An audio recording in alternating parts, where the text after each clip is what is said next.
If you get rid of fat, grease, and oil from cooking just by dumping it into the sink, it's a quick fix, but a very bad idea. If you just take a pan of grease and dump it down the drain with some Dawn or something and hope it goes away, well, it's not going away, it's just going somewhere else.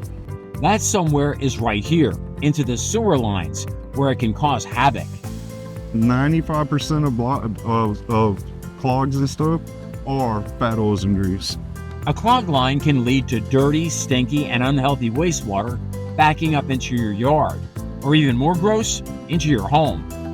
To try and prevent that, the city's vac truck is always on the run, blowing pressurized water into the pipes to bust up the blocks. It's a problem, all right. The solution starts by going back to the source. Restaurants are monitored, but homes like these and yours are not. So it's up to regular folks like you and me to do our part by wiping off greasy food from our dirty dishes before we wash them.